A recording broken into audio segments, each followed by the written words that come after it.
Out of This World, written by Neville Goddard. Read by Dr. Sirois from Mystical Professor. Chapter 1. Thinking Fourth Dimensionally. And now I have told you before it came to pass, that when it is come to pass, ye might believe. John 14:29. Many persons, myself included, have observed events before they occurred, that is, before they occurred in this world of 3 dimensions. Since man can observe an event before it occurs in the 3 dimension of space, life on Earth must proceed accordingly to plan, and this must exist elsewhere in another dimension and be slowly moving through our space. If the occurring events were not in this world when they were observed, then, to be perfectly logical, they must have been out of this world. And whatever there is to be seen before it occurs here must be predetermined from the point of view of man awake in a 3-dimensional world. Thus, the question arises, are we able to alter our future? My object in writing these pages is to indicate possibilities inherent in man, to show that man can alter his future, but thus altered, it forms again a deterministic sequence starting from the point of interference. A future that will be consistent with the alteration. The most remarkable feature of man's future is its flexibility. It is determined by his attitudes rather than by his acts.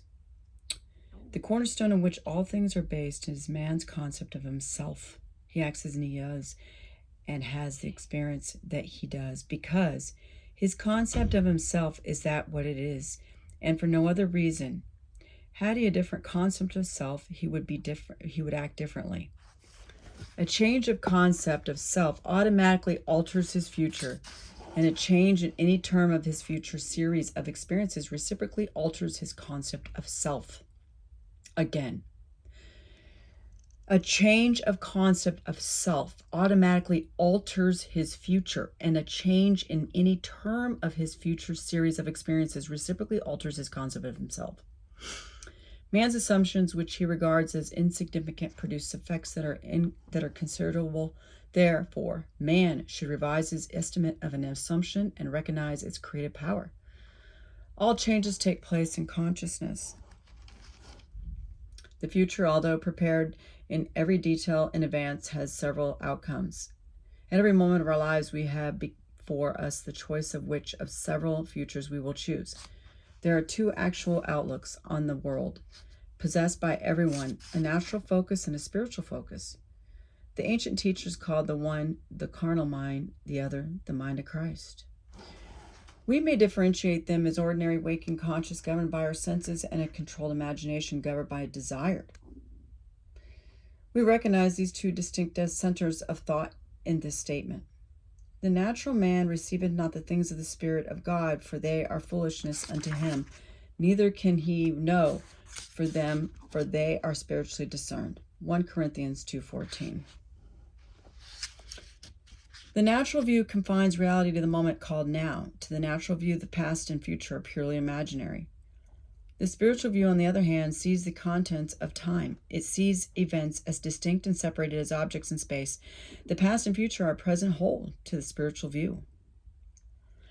What is mental and subjective to the natural man is concrete and objective to the spiritual man. The habit of seeing only that which our senses permit us to see renders us totally blind to what we otherwise could see. To cultivate the faculty of seeing the invisible, we should often deliberately disentangle our minds from the evidence of the senses and focus our attention on an invisible state, mentally feeling it and sensing it until it has all the distinctness of reality. Earnest, concentrated thought, focused in a particular direction, shuts out other sensations and causes them to disappear. We have but to concentrate on the state desired in order to see it. The habit of withdrawing attention from the region of sensation and concentration is on the invisible develops our spiritual outlook and enables us to penetrate beyond the world of sense and to see that which is invisible. For the invisible things of him from the creation of the world are clearly seen. Romans 1:20. This vision is completely independent of the natural faculties. Open it and quicken it. Without it, these instructions are useless, for the things of the Spirit are spiritually discerned. A little practice will convince us that we can, by controlling our imagination, reshape our future in harmony with our desire. Desire is the mainstream of action. We could not move a single finger unless we had a desire to move it. No matter what we do, we follow the desire which at the moment dominates our minds. When we break a habit, our desire to break it is greater than our desire to continue in the habit. The desires which impel us to action are those that hold our attention. A desire is but an awareness of something we lack or need to make our life more enjoyable. Desires always have some personal gain in view. The greater the anticipated gain, the more intense is the desire. There's absolutely unselfish desire. Where there is nothing to gain, there is no desire, and consequently no action. The spiritual man speaks to the natural man through the language of desire. The key to progress in life and to fulfillment of desires lies in the ready obedience to its voice. Unhesitating obedience to its voice is an immediate assumption of the wish fulfilled. To desire a state is to have it. As Pascal has said, you would not have sought me had you not already found me. Man, by assuming the feeling of his wish fulfilled and then living and acting on this conviction, alters the future in harmony with his assumption. Assumptions awaken what they affirm.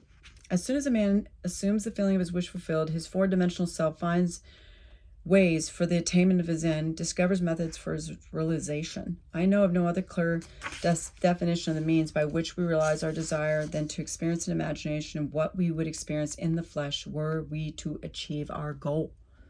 This experience of the end wills the means. I say that all the time. This experience of the end wills the means. With this larger outlook of the four-dimensional self, then constructs the means necessary to realize the accepted end. The undisciplined mind finds it difficult to assume a state which is denied by the senses. Here's a technique that makes it easy to encounter events before they occur, to call things which are not seen as though they were. Romans 4:17. People have a habit of slighting the importance of simple things, but this simple formula for changing the future was discovered after years of searching and experimenting.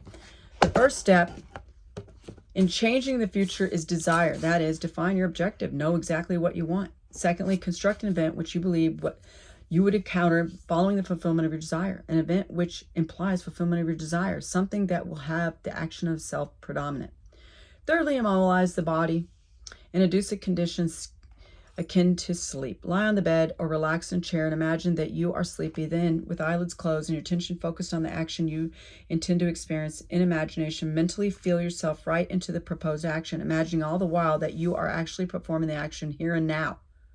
You must always participate in the imaginary action, not merely stand back and look on, but you must feel that you are actually performing the action so that imaginary sensation is real to you.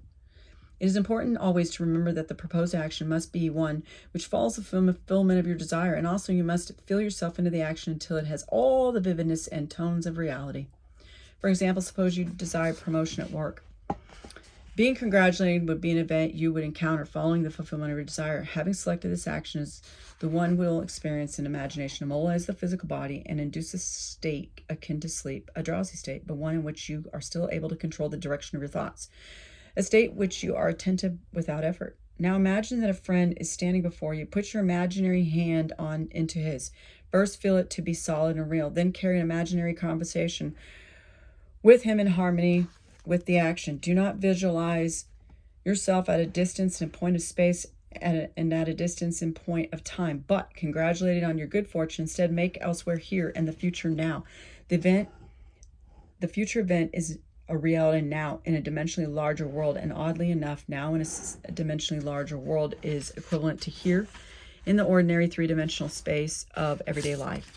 The difference between feeling yourself in action here and now and visualizing yourself in action as though you were on a motion picture screen is the difference between success and failure. The difference will be appreciated if you will now visualize yourself climbing a ladder. Then with eyelids closed, imagine the ladder is right in front of you and feel you are actually climbing it.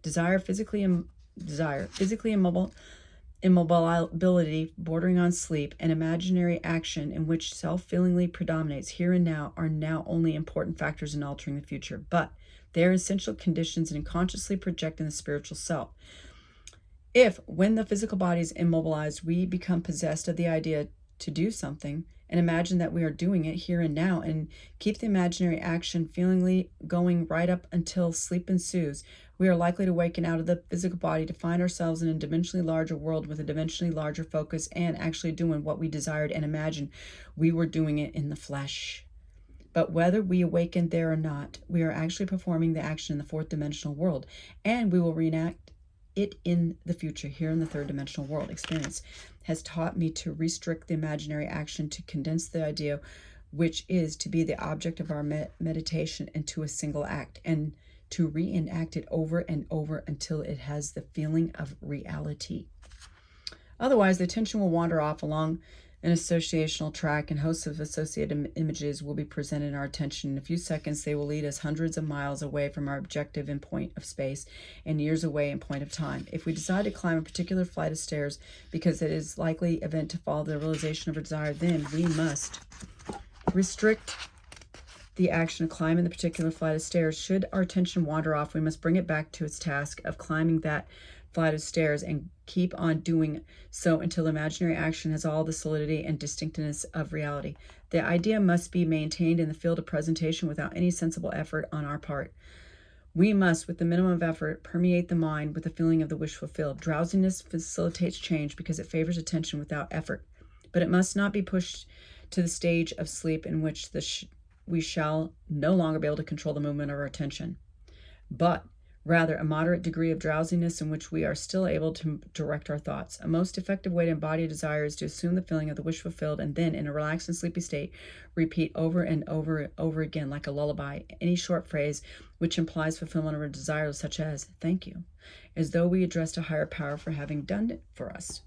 If, however, we seek a conscious projection into a dimensionally larger world, then we must keep the action going right up until sleep ensues. Experience in imagination with all the distinctness of reality what would be experienced in the flesh were you to achieve your goal. And you shall in time meet in the flesh as you met it in your imagination. Feed the mind with premises, that is, assertions presumed to be true. Because assumptions, though unreal to the senses, if persistent in until they have the feeling of reality, will harden into fact.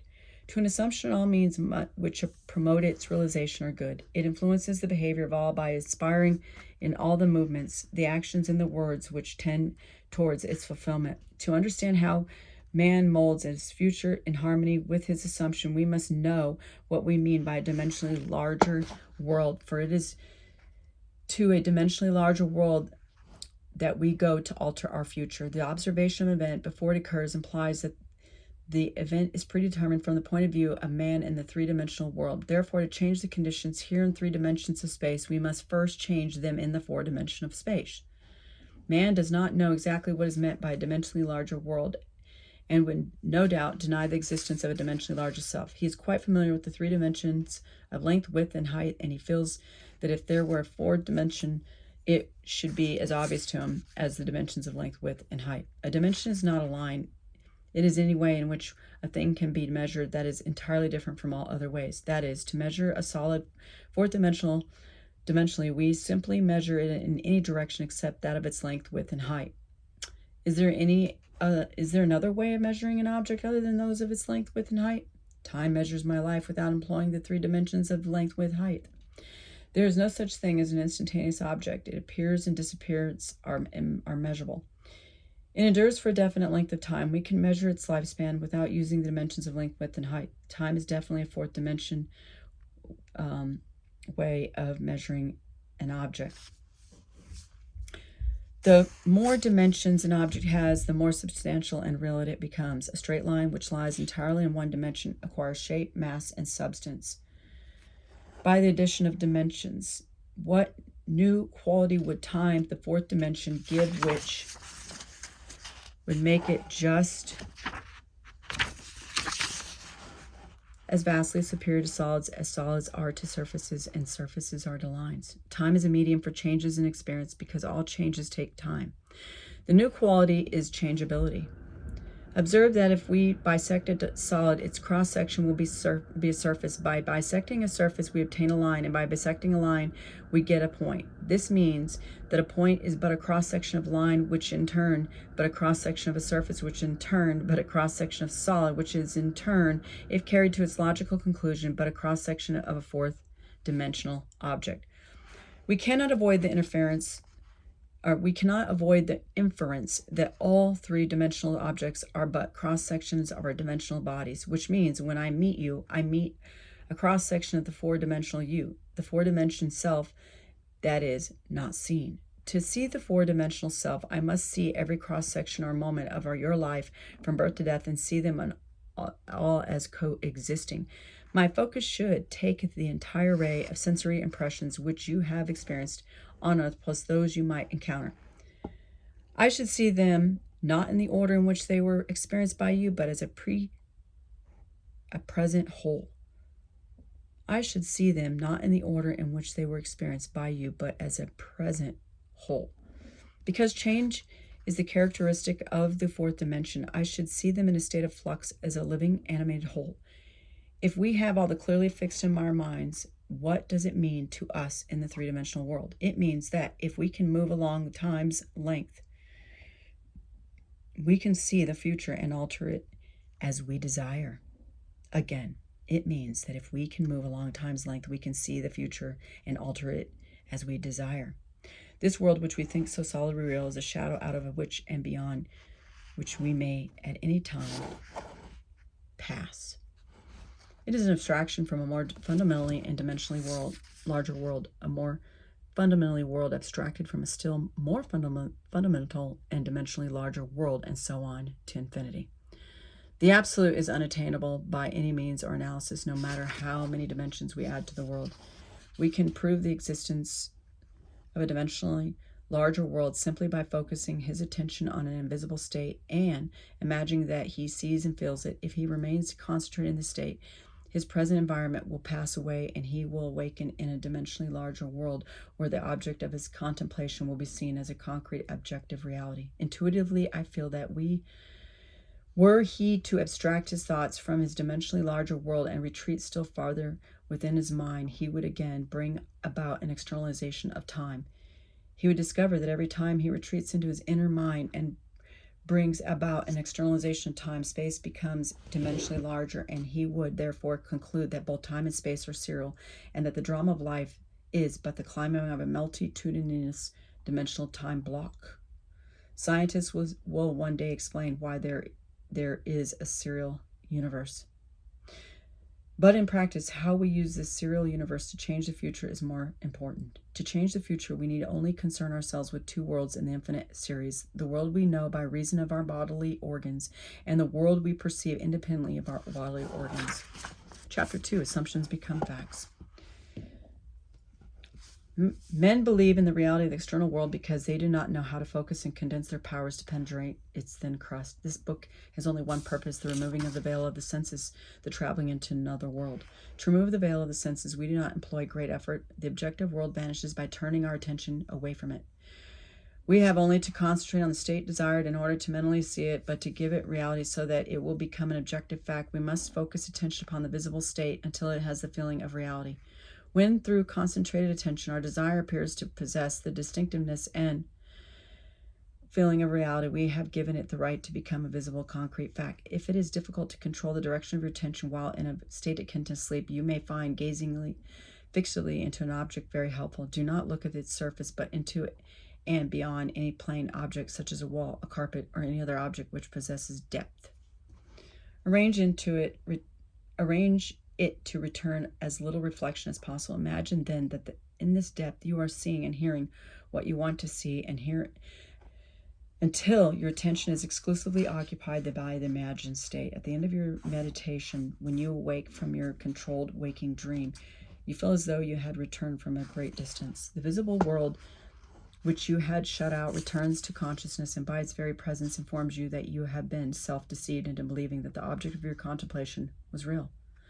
But if you know that consciousness is is the one and only reality, you will remain faithful to your vision, and by this sustained mental attitude, confirm your gifted reality and prove that you have the power to give reality to your desires, that they may become visible, concrete facts. Define your ideal and concentrate your attention upon the idea of identifying yourself with your ideal. Assume the feeling of being it, the feeling that would be yours were you already the embodiment of your ideal. Then live and act upon this conviction. This assumption, though denied by the senses and persistent, will become fact. You will know when you have succeeded in fixing the desired state in consciousness by simply looking mentally at the people you know. In dialogues with yourself, you are less inhibited and more sincere than in actual conversations with others. Therefore, the opportunity for self-analysis arises when you are surprised by your mental conversations with others. If you see them as you formerly saw them, you have not changed your concept of self, for all changes of concepts of self result in a changed relationship to the world. In your meditation, allow others to see you as they would see you were this new concept of a self, a concrete fact. You always seem to others an embodiment of the ideal you inspire. Therefore, in meditation, when you contemplate others, you must be seen by them mentally as you would be seen by them physically were your concept of self an objectified fact. That is, in meditation, you imagine that they see you expressing that which you desire to be. If you assume that you are what you want to be, your desire is fulfilled, and in fulfillment, all longing is neutralized. You cannot continue desiring what you already have realized. Your desire is not something you labor to fulfill. It is recognizing something you already possess. It is assuming the feeling of being that which you desire to be. Believing and being are one.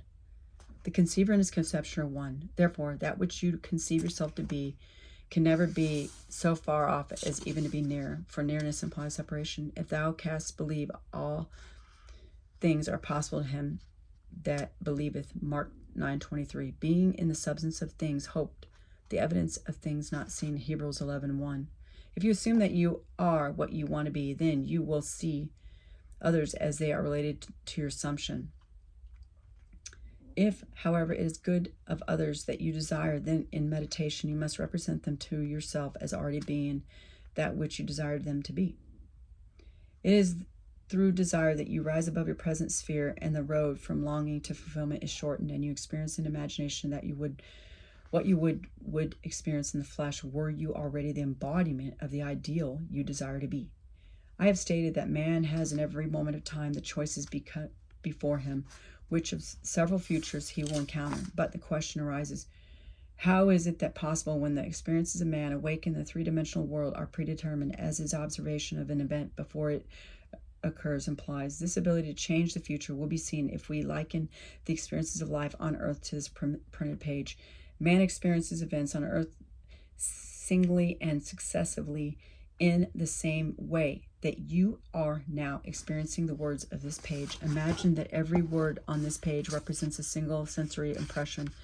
To get the context, to understand my meaning, you focus your vision of the first word in the upper left-hand corner and then move your focus across the page from left to right, letting it fall on the words singly and successively. By the time your eyes reach the last word on this page, you have extracted my meaning. Suppose, however, on looking at the page with all the printed words thereon equally present, you decided to rearrange them. You could, by rearranging them, tell an entirely different story. In fact, you could tell many different stories. A dream is nothing more than uncontrolled four-dimensional thinking, or the arrangement of both past and future sensory impressions. Man seldom dreams events in the order in which he experiences them awake. He usually dreams of two or more events which are separated in time, fused into a single sensory impression, or in his dream he so completely rearranges his single waking sensory impressions that he does not recognize them when he encounters them in his waking state. For example, I dreamed that I delivered a package to the restaurant in my apartment building. The hostess said to me, "You can't leave that there," whereupon the elevator operator gave me a few letters, and I thanked him for them, and he in turn thanked me. At this point, the night elevator operator appeared and waved a greeting to me. The following day, as I left my apartment, I picked up a few letters which had been placed at my door. On my way down, I gave the day elevator a tip and thanked them for taking care of my mail, wherefore he thanked me for the tip. On my return home that day, I overheard a doorman say to the delivery man, "You can't leave that there." As I was about to take the elevator up to my apartment, I was attracted by a familiar face in the restaurant, and as I looked in, the hostess greeted me with a smile. Late that night, I escorted my dinner guests to the elevator, and as I said goodbye to them, the night operator waved good night to me. By simply rearranging a few of the single sensory impressions I destined to encounter, and by fusing 2 or more of them into single sensory impressions, I constructed a dream which different quite a bit, but from my waking experience. When we have learned to control the movements of our attention in the 4-dimensional world, we shall be able to consciously create circumstances in the 3D world. We learn this control through the waking dream, where our attention can be maintained without effort. For attention minus effort is indispensably to changing the future. We can, in a controlled waking state, consciously construct an event which we desire to experience in the 3-dimensional world. The sensory impressions we use to construct our waking dream are present realities displaced in time or the 4-dimensional world. All that we do in constructing the waking dream is to select from the vast array of sensory impressions those which, when they are properly arranged, imply that we have realized our desire. With the dream clearly defined, we relax in chair and induce a state of consciousness akin to sleep, a state which, although boarding sleep, leaves us to control the movements of our attention.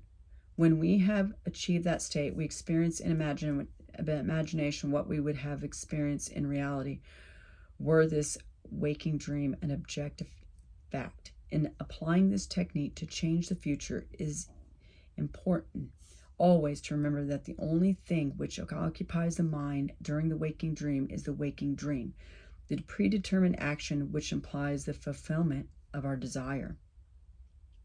Again, in applying this technique to change the future, it is important always to remember that the only thing which occupies the mind during the waking dream is the waking dream, the predetermined action which implies the fulfillment of our desire. How the waking dream becomes physical fact is not our concern. Our acceptance of the waking dream as a physical reality wills the means for its fulfillment. Let me again lay the foundation of changing the future, which is nothing more than a controlled waking dream. Define your objective.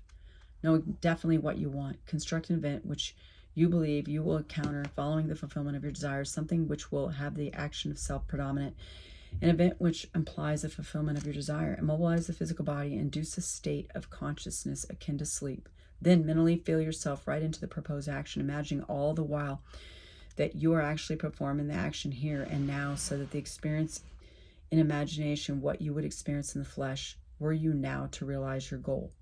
Experience has convinced me that this is the perfect way to achieve my goal. However, my own many failures would convince me were I to imply that I have completely mastered the movements of my attention. I can, however, with the ancient teachers say, this one thing I do, forgetting those things which are behind and reaching forth into those things which are before, I press toward the mark for the prize. Philippians 3:13-14. Chapter 3, Power of Imagination. Ye shall know the truth, and the truth shall make you free. John 8:32. Men claim that a true judgment must conform to the external reality to which it relates.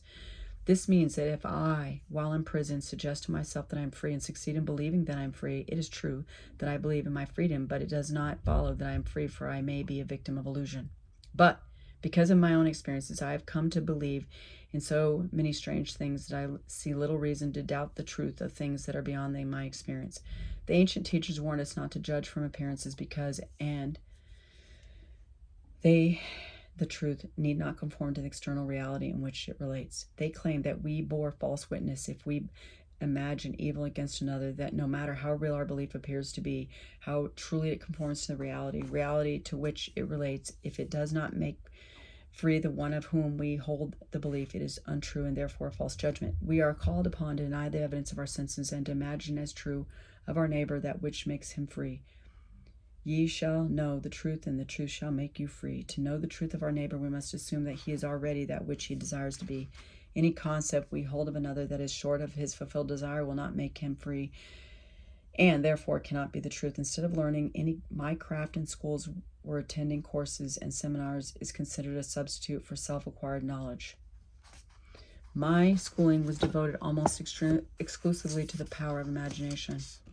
I stayed for hours imagining myself to be other than that which my reason and my senses dictated until the imagined states were vivid as reality, so vivid that passer-by became but a part of my imagination and acted as I would have them. By the power of imagination, my fantasy led theirs and dictated to them their behavior and the discourse they held together while I was identified with my imagined state.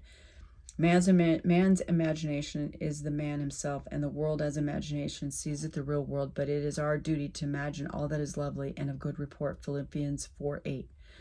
For the Lord seeth not as man seeketh, for man looketh on the outward appearance, but the Lord looketh on the heart. 1 Samuel 16:7. As a man thinketh in his heart, so is he. Proverbs 23:7. In meditation, when the brain grows limitless, I find my imagination endowed with the magnetic power to attract to me whatsoever I desire. Desire is the power imagination uses to fashion life about me as I fashion within myself. I first desire to see a certain person or scene, and then I look at the though I were seeing that which I want to see, and the imagined state becomes objectively real. I desire to hear, and then I listen as though I were hearing, and the imagined voice speaks that which I dictate as though it had initiated the message. I could give you many examples to prove my arguments, to prove that these imagined states do become physical realities, but I know that my examples will awaken in all who have not met the like, or who are not inclined towards my arguments, as most natural and credibly. Nevertheless, experience has convinced me of the truth of the statement. He calleth those things which be not as though they were. Romans 4:17. For I have an intense meditation called things that were not seen as though they were, and the unseen not only become seen, but eventually become physical realities. By this method, first desiring and then imagining that we are experiencing that which we desire to experience, we can mold the future in harmony with our desire. Let us follow the advice of the prophet and think only the lovely and the good, for the imagination waits on us as indifferently and as swiftly when our nature is evil and when it's good. From us spring forth good and evil. I have set before thee this day life and good, and death and evil. Deuteronomy 30:15. Desire and imagination are the enchanter's wand and fable, and they draw to themselves their own infinities.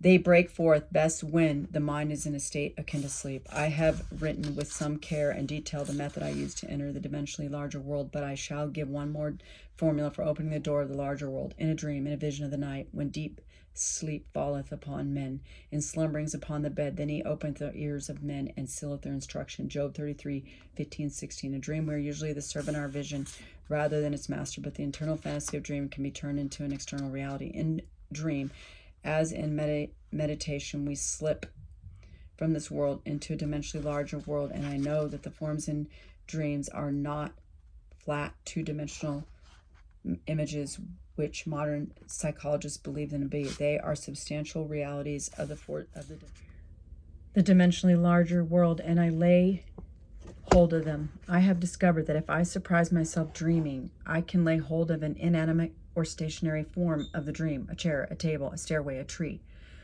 and command to awake. While firmly holding on the object of the dream, I am pulled through myself with a distinct feeling of awakening from dream. I awaken in another sphere, holding the object of my dream, to find that I am no longer the servant of my vision, but its master, for I am fully conscious and in control of the movements of my attention.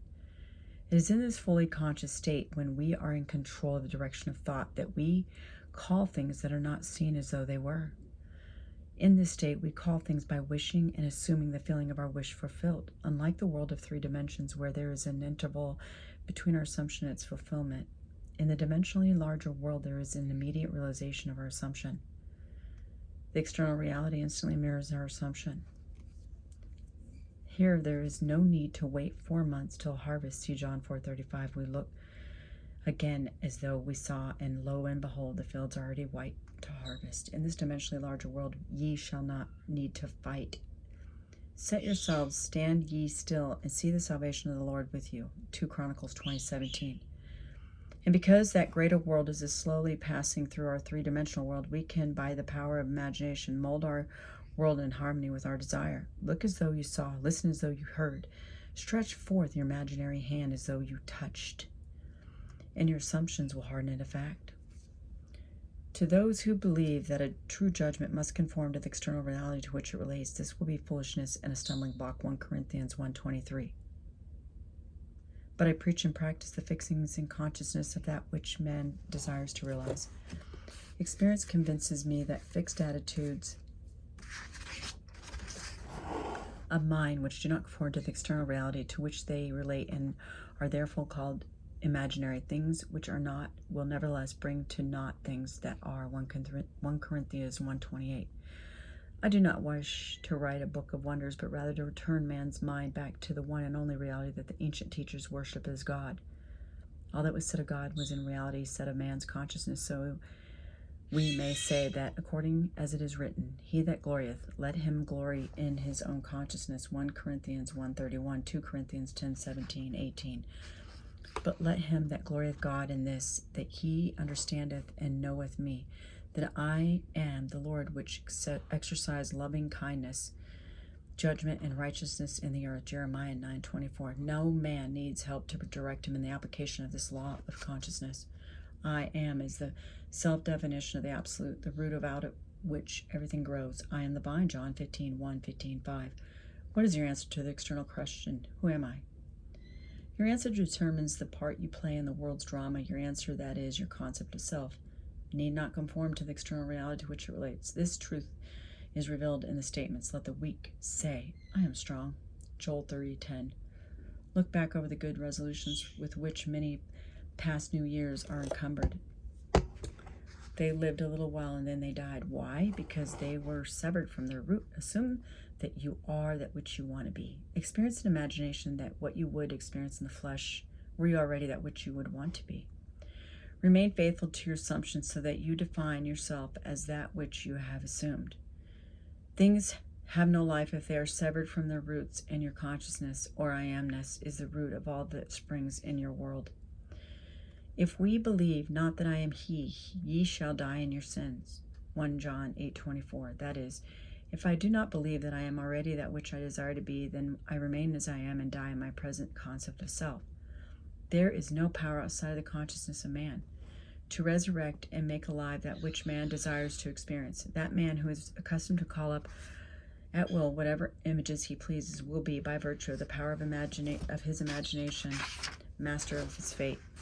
I am the resurrection and the life. He that believeth in me, though he were dead, yet shall he live. John 11:25. Ye shall know the truth, and the truth shall make you free. Chapter 4. No one to change but self. And for their sakes I sanctify myself, that they also might be sanctified through the truth.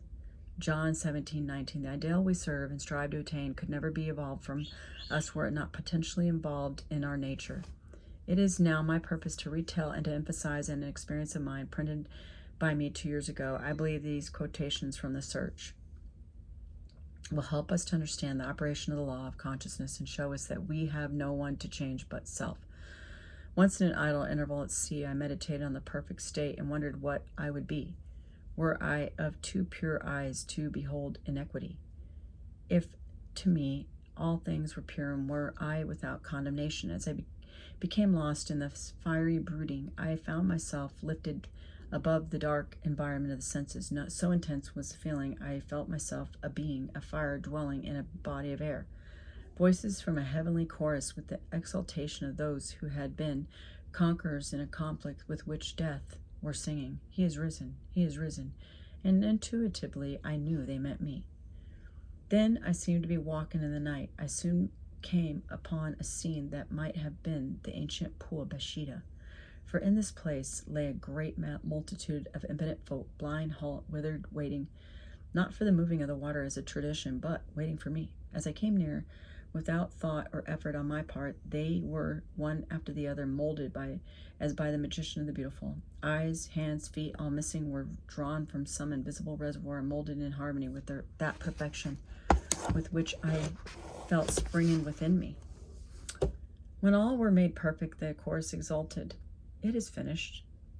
Then the scene dissolved and I awoke.